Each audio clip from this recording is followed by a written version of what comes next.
Welcome to kids spoken world. நம்ம இன்னைக்கு பார்க்க போகிற டாபிக் ஹாபி டர்ன்ஸ் எ சக்ஸஸ்ஃபுல் கரியர். ஹாபி அப்படிங்கிறது ஒரு லெஷர் டைமில், ஃப்ரீ டைமில் நீங்கள் எதுக்காக டைம் ஸ்பெண்ட் பண்ணுறீங்களோ அதுதான் ஹாபி. அது உங்களை கரியர்னால் ஜாப், அந்த மாதிரி பொழுதுபோக்குக்காக செய்கிற ஒரு விஷயம் எப்படி உங்களோட ஜாபாக மாறுது அப்படின்னு தான் இந்த லெசனில் பார்க்க போகிறோம். இந்த லெசனை ஃபஸ்ட்டு 3 செக்ஷனாக கொடுத்துருக்காங்க. நம்ம இப்போ ஃபஸ்ட்டு செக்ஷன் பார்க்க போகிறோம். ஃபஸ்ட்டு செக்ஷனில் மணி அப்படிங்கிற ஒரு பையனை பற்றி பார்க்க போகிறோம். அவன் ஒரு வில்லேஜ் ஸ்கூலில் படிக்கிறான்.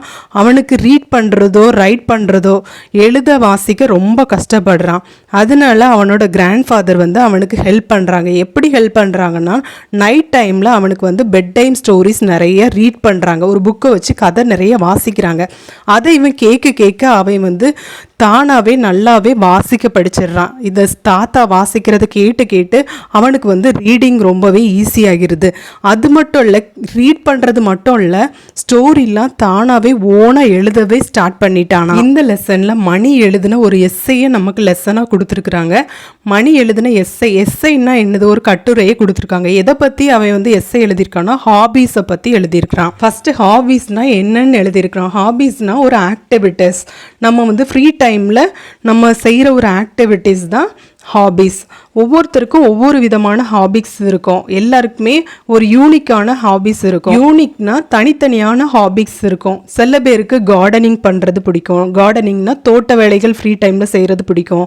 சில பேருக்கு ஃபோட்டோகிராஃபி எடுக்கிறது பிடிக்கும், ஃபோட்டோஸ் எடுக்கிறது பிடிக்கும். சில பேருக்கு ரீடிங் புக்ஸ் எல்லாம் ரீட் பண்ணுவாங்க ஃப்ரீ டைமில், அது பிடிக்கும். இன்னும் சில ஹாபீஸ் இருக்குதான். எதெல்லாம், ஸ்விம் பண்ணுறது, அதுக்கப்புறம் ஸ்டாம்ப் கலெக்ஷன். ஸ்டாம்ப் நிறைய டிஃப்ரெண்ட் கைண்ட்ஸ் ஆஃப் ஸ்டாம்ப் எல்லாம் கலெக்ட் பண்ணி வச்சுருப்பாங்க கிட்ஸ் எல்லாம். அதை அவங்களோட ஹாபியாக இருக்கும். சில பேர் பிளேயிங் வீடியோ கேம்ஸ், முழு நேரமும் வீடியோ கேம்ஸ் விளையாடுவாங்க. அதுதான் அவங்கள ஃப்ரீ டைமில் பண்ணுற ஹாபீஸாக இருக்கும். இந்த மாதிரி ஒவ்வொருத்தருக்கும் ஒவ்வொரு விதமான ஹாபீஸ் இருக்கலாம். இந்த மாதிரி நம்ம ஹாபி பொழுதுபோக்குக்காக பண்ணக்கூடிய விஷயம் நமக்கு டைம் பாஸ் பண்ணுறது மட்டும் இல்லாமல், நேரத்தை சும்மாவே வீணாக செலவழிக்கிறது மட்டும் இல்லாமல், நமக்கு கண்டிப்பாக ஏதாவது யூஸ்ஃபுல்லாக இருக்கணும்னு சொல்லிட்டு மணி எழுதியிருக்கான் அந்த எஸ்ஸேல. அதாவது எப்படி நம்ம ஹாபி இருக்கணும்னா, நம்ம நிறைய புது விஷயங்களை கற்றுக்கிற மாதிரி நம்ம ஹாபி இருக்கணும். நம்மளோட பாடியையும் மைண்டையும் ஒரு புத்துணர்ச்சி ஆக்குற மாதிரி, எனர்ஜைஸ் பண்ணுற மாதிரி நம்மளோட ஹாபிஸ் இருக்கணுமா. மணியோட ஹாபி என்னன்னா ரைட்டிங் தான். ஃப்ரீ டைம் கிடைச்சாலே அவன் எப்பவுமே எழுதுவான். ஒரு பெண்ணையும் நோட்டையும் எழுத ஆரம்பிச்சிருவானா. இது அவனுக்கு ஒரு யூனிக் ஹாபி. எல்லாருக்குமே இந்த ஹாபி இருக்காது. எல்லாருமே அவங்களுக்கு கிடைச்ச ஃப்ரீ டைமில் அவங்கள டயர்டாக்க விரும்ப மாட்டாங்க. அதாவது எழுதி எதையாவது யோசிச்சுட்டு டயர்டாக்க விரும்ப மாட்டாங்க. ஆனால் மணிக்கு ரைட்டிங் தான் ரொம்ப பிடிக்கும். மணி ரைட்டிங்கை ஒரு டஃப்பாகவே நினைக்க மாட்டான். அவன் என்ன நினைப்பான்னா, அவனோட தாட், அவனோட சிந்தனைகளை எப்படி வார்த்தைகளோட பெயிண்ட் பண்ணுவோம், அந்த மாதிரி தான் அவன் ரைட்டிங்கை நினைப்பானா. மணி நிறைய ஸ்டோரிஸ், கதைகள், போயம்ஸ் எல்லாமே எழுதியிருக்கிறான். அண்ட் சில டைம் அவனோட ஃபீலிங்ஸ், அவனோட உணர்வுகளை கூட வார்த்தைகளாக எழுதுவானா. அவனோட மைண்ட் ரிலாக்ஸ்க்காக அப்படி எழுதுவானா. அவன் அப்படி இமேஜின் பண்ணி, கற்பனை பண்ணி எழுதுறப்ப அப்படியே கற்பனை உலகத்துக்குள்ளேயே போயிடுவானா. அங்கே மேஜிக் இருக்குமா, மாயாஜாலங்கள் நடக்கும், மெஜிஷியன்ஸ் இருப்பாங்க, மாயாஜாலம் பண்ணுறவங்க இருப்பாங்க. அங்கே அவன் பறக்க முடியும் அவனால். அதாவது அந்த இமேஜினேஷன் வேர்ல்டு, கற்பனை உலகத்தில் அவன் பறக்க முடியும். அங்கே பறவைகள்லாம் பேச முடியும். அந்த மாதிரி கற்பனைகளாக எழுதுவானாம். மணி இந்த மாதிரி எழுதுகிற கதைகளை சின்ன குழந்தைகிட்ட சொல்லி அவங்க இந்த கதைகளை கேட்டு சந்தோஷப்படுறத பார்த்து, அவங்க ஃபேஸை பார்த்து மணியும் ரொம்பவே ஹாப்பியாக ஃபீல் பண்ணுவான். மணி என்ன சொல்கிறான்னா, அந்த குழந்தைங்க முகத்தில் கதையை கேட்குறப்ப உள்ள சந்தோஷத்தை பார்த்தனா, இன்னும் நிறைய நம்ம ஸ்டோரிஸ் எழுதணும், இதை விட நல்லா பெட்டராக எழுதணும் அப்படிங்கிற ஒரு ஃபீலை அவனுக்கு கொடுக்குமா. மணி சொல்கிறான், ரைட்டிங் ஹாபி அவனோட மைண்டை நல்ல ப்ராடாக திங்க் பண்ண வைக்குது அப்படின்னு சொல்லிட்டு சொல்கிறான். அதாவது ஒரு சின்ன விஷயத்தை கூட பெருசாக யோசிக்க வைக்குது. அது மட்டும் இல்லை, என்னோட வாழ்க்கைக்கும் இந்த ரைட்டிங் ரொம்ப ஹெல்ப் பண்ணுது. நிறைய புது விஷயங்களை நான் கற்றுக்கிறேன். நான் என்ஜாய் பண்ணுறேன் each and every moment of my life. என் வாழ்க்கையில் ஒவ்வொரு நிமிஷமும் நான் என்ஜாய் பண்ணுறேன் எழுதுறது மூலமாக அப்படின்னு சொல்லிட்டு மணி அந்த எஸ்ஸேல சொல்லியிருக்கிறான். இப்போ நம்ம மணி எழுதின எஸ்ஸே பார்த்தோம். இப்போ அவன் ஸ்கூல் லைஃப்பில் எப்படி இருந்தான்னு பார்க்கலாம். அவனை ஸ்கூல் லைஃப்லேயும் அவனோட ஹாபி அவனுக்கு ரொம்ப யூஸ்ஃபுல்லாக இருந்திருக்கு. ஃபஸ்ட்டு அவன் எழுத ஸ்டார்ட் பண்ணுறப்ப எப்படி அவனோட வார்த்தைகளை டீட்டெயிலாக அப்படி விளக்க தெரியாதான். எழுதுகிறப்ப அவனுக்கு ஒழுங்காக எழுத தெரியாமல் இருந்திருக்கு. அப்புறம் எக்ஸ்பீரியன்ஸ், எழுத எழுத அவனுக்கு அனுபவம் வந்து நல்லா யோசிக்க வச்சிருக்கு, நல்ல ஒரு குட் ரைட்டராக மாற்றிருக்கு, நல்ல ஒரு எழுத்தாளராக மாற்றிச்சான். இப்போ அவனோட ஸ்டோரிஸ் எல்லாமே நீட்டாக அவன் நினைக்கிறத வந்து ஈஸியாக டிஸ்கிரைப் பண்ண முடியுது அவனால். அதனால வந்து நிறைய எஸ்ஸை ஸ்டோரிஸ் எல்லாமே எழுதியிருக்கிறான்.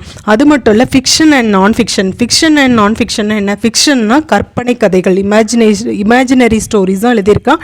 நான் ஃபிக்ஷன்னா ரியல் ஸ்டோரிஸும் எழுதியிருக்கிறான். இந்த மாதிரி அவனோட ஹாபீஸை வந்து இம்ப்ரூவ் பண்ணியிருக்கிறான். மணி வந்து சொல்கிறான், who knows one day I could be like writer RK Narayanan. அவன் என்ன சொல்கிறான்னா, நான் ஒரு நாள் யாருக்கு தெரியும், நான் ஒரு நாள் வந்து ஆர்கே நாராயணன் மாதிரி ஒரு குட் ரைட்டராக கூட மாறிடலாம் அப்படின்னு சொல்லிட்டு. ஆர்கே நாராயணன்ங்கிறது ஒரு ஃபேமஸான ரைட்டர், அந்த ரைட்டரை மாதிரி நானும் ஆகிடுவேன் அப்படின்னு சொல்லிட்டு மணி பாசிட்டிவாக அப்ரோச் பண்ணுறான். ஸோ நம்ம ஃபஸ்ட்டு செக்ஷன் என்ன பார்த்துருக்கோம், மணியை பற்றியும் அவனோட ஹாபி வந்து ரைட்டிங்கை பற்றியும் பார்த்தோம். இப்போ வந்து செக்ஷன் 2 பார்க்க போகிறோம். செக்ஷன் 2 வந்து யாரை பற்றி இருக்கோம்னா, அஜய் குமார் கார்ஜ் அப்படிங்கிற ஒரு டேலண்டடான யங் ஆர்டிஸ்ட்னா ஓவியனை பற்றி தான் பார்க்க போகிறோம். இவர் வந்து எங்கே வாழ்கிறாருன்னா ஜெய்ப்பூர், இந்தியாவில் வாழ்கிறாரு. இந்த அஜய்க்கு வந்து சைல்டுஹுட்டில் சின்ன வயசில் ஒரு 3 வயசாக இருக்கும்போது ஒரு இன்ஜுரி ஆகிருக்கு. இன்ஜுரினா ஒரு காயமாயிருக்கு, அதுக்காக ட்ரீட்மெண்ட் எடுத்திருக்கிறாங்க. அந்த எடுத்த ட்ரீட்மெண்ட்டால் அவருக்கு வந்து பெர்மனண்ட்டாக டெஃப் ஆகிட்டார். டெஃப்னா காது கேட்காம ஆயிட்டு. அவனோட பேரண்ட்ஸும் நிறைய ஹாஸ்பிட்டல் போய் எப்படியாவது க்யூர் பண்ணோன்னு ட்ரை பண்ணியிருக்காங்க. ஆனால் வந்து லாஸ்ட் வரைக்கும் அது க்யூரே ஆகலை. அப்போது வந்து ஒரு நாள் வந்து அவனோட ஃபாதர் வந்து பெயிண்ட் செட்டை அவனுக்கு ப்ரெசென்ட் பண்ணியிருக்காங்க. பெயிண்ட் செட்னா நம்ம க்ரையான்ஸ் அந்த வாட்டர் கலர் வச்சுலாம் விளையாடுவோம்ல, அந்த மாதிரி பெயிண்ட் செட்டை வந்து அஜயோட ஃபாதர் வந்து ப்ரெசென்ட் பண்ணியிருக்கிறாங்க. அதை வச்சுக்கிட்டு அஜய் வந்து நல்லா ஹாப்பியாக பெயிண்ட் பண்ணியிருக்கான். எங்கெல்லாம் பெயிண்ட் பண்ணியிருக்கான்னா, பாலில், ஃப்ளோர்ஸில், சுவரில், தரையிலெல்லாம் சின்ன பிள்ளைங்கள்லாம் இருக்கிறத பார்த்துருப்போம்ல, அந்த மாதிரி அவன் பால்லையும் ஃப்ளோர்லையும் பெயிண்ட் பண்ணியிருக்கிறான்.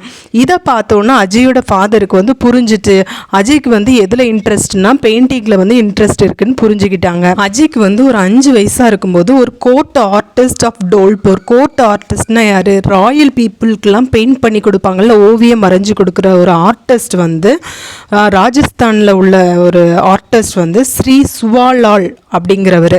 இவரோட பெயிண்டிங்ஸை வந்து பார்த்துருக்காரு. அஜயோட பெயிண்டிங்ஸ் எல்லாம் ரொம்பவே பார்த்து இம்ப்ரெஸ் ஆகியிருக்காரு. ரொம்ப அழகாக இருக்குன்னு நினச்சிருக்கிறாரு. அதனால அவனை ட்ரெயின் பண்ணணும்னு சொல்லிட்டு அவளுக்கு நல்ல ட்ரைனிங்கும் கொடுத்துருக்குறாரு. அதுக்கப்புறமா அஜய் வந்து எஜுகேஷனை முடித்த பிறகு டெய்லரிங் பண்ணலான்னு நினச்சிருக்கான். அவனோட பிஸ்னஸாக டெய்லரிங்கை பண்ணலான்னு நினச்சிருக்கான். அதனால டெய்லரிங் பண்ணாலுமே அவனுக்கு வந்து பெயிண்டிங் மேலே தான் இன்ட்ரெஸ்ட் இருந்தது. அதனால பெயிண்டிங்கே திரும்பியும் ஸ்டார்ட் பண்ணிட்டான். இவன் வந்து ஒரு நல்ல ஓவியன் ஆர்டிஸ்ட் ஆஷா தேவி அப்படிங்கிறவங்களுக்கு கீழே அப்ரெண்டிஸாக சேர்ந்தானா. அப்ரெண்டிஸ்னால் அவங்கக்கிட்ட பயிற்சி பெறுறதுக்காக சேர்ந்து ட்ரெடிஷ்னல் இந்தியன் மினியேச்சர் பெயிண்டிங்கை வந்து கற்றுக்கிட்டானா. அது வந்து அழிஞ்சு போயிட்டு இருக்கிற ஒரு பெயிண்டிங்காக நம்ம ட்ரெடிஷ்னலாக அந்த பெயிண்டிங் மூலமாக வரைவாங்க. இந்த பிக்சரை பார்த்தா அவங்களுக்கு தெரியும். அந்த மாதிரி ட்ரெடிஷ்னல் பெயிண்டிங்ஸ் எல்லாம் கற்றுக்கிட்டான். இப்போ வந்து அவன் வந்து பெயிண்டிங்கில் ஒரு மாஸ்டராகவே ஆகிட்டான். இப்போ அவனுக்கு எப்படி கலர் பண்ணணும், எப்படி ப்ரஷ் பண்ணணும், எல்லாத்துலேயுமே ரொம்ப டேலண்டட் ஆகிட்டான். ஒரு கம்ப்ளீட் ஆர்டிஸ்டாகவே அஜய் வந்து மாறிட்டான். அவனுக்கு இப்போ வந்து ஒரு சிங்கிள் ஹேர்டு ப்ரஷ்னால் ஒரு சின்ன லீனாக இருக்கும்ல, அந்த மாதிரி ஒரு ப்ரஷ்ஷும் மேக்னிஃபையிங் கிளாஸ்னால் பெருசாக காமிக்கிற ஒரு மிரர் மாதிரி இருக்கும்ல, அந்த கிளாஸும் கையில் கிடச்சா போதும். அவன் வந்து ஈஸியாக மினியேச்சர் பெயிண்டிங், அதாவது கல்ச்சர் மினியேச்சர் பெயிண்டிங்கை வந்து அழகாக ட்ரா பண்ணிடுவானா. அண்ட் அவனால் வந்து எ கிரெயின் ஆஃப் ரைஸ், ஒரு அரிசி பருக்கையில் கூட அழகாக பெயிண்ட் பண்ண முடியுமா, அந்தளவுக்கு ரொம்ப டேலண்டடாக இருக்கான். ஒரு நாள் அஜய் என்ன பண்ணியிருக்கான்னா, அவன் வரைஞ்ச 150 பெயிண்டிங்கை வந்து ஒரு எக்ஸிபிஷனில் வச்சுருக்கான். எக்ஸிபிஷன்னா கண்காட்சியில் வச்சுருக்கான்.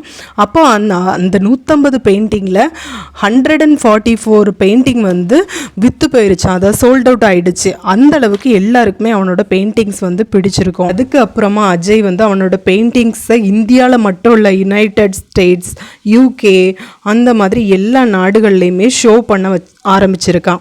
இவனுக்கு வந்து ஒரு நேஷ்னல் அவார்டும் கிடச்சிருக்கு. 2004 யார்கிட்ட இருந்து வாங்கியிருக்கானா, அப்துல் கலாம் கிட்ட இருந்து, அதாவது பெஸ்ட் ஆர்டிஸ்ட் அவார்டு வாங்கியிருக்கான். அதையும் நம்ம பார்த்தோம், அவனுக்கு 3 வயசுலேயே காது கேட்காம போயிட்டு, அதனால வந்து அவன் டெஃப் அண்ட் டம்ப் அசோசியேஷனில் மெம்பராகவும் ஜாயின் பண்ணியிருக்கான். எதுனாலன்னா அந்த மாதிரி காது கேட்காம இருக்கிற குழந்தைங்களுக்கெல்லாம் ஃப்ரீ ட்ரைனிங் கொடுக்கணும் ராஜஸ்தானில் அப்படின்னு சொல்லிட்டு அவன் வந்து ஹெல்ப் பண்ணியிருக்கான் மற்ற குழந்தைங்களுக்கும்.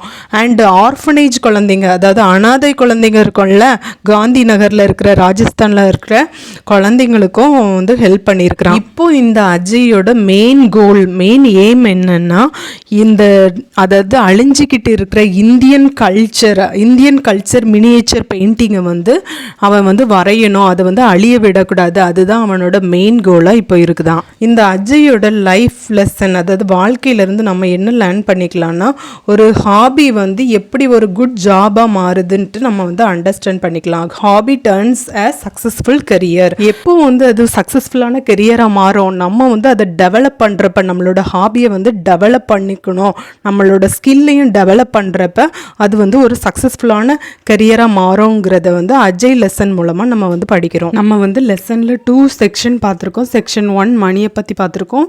செக்ஷன் 2 வந்து அஜய்குமார் காஜை பற்றி பார்த்துருக்கோம். செக்ஷன் 3 அனதர் வீடியோவில் நான் போடுறேன், நீங்கள் செக் பண்ணி பாருங்கள். I hope you understand this lesson. If you understand, subscribe my channel. Thank you.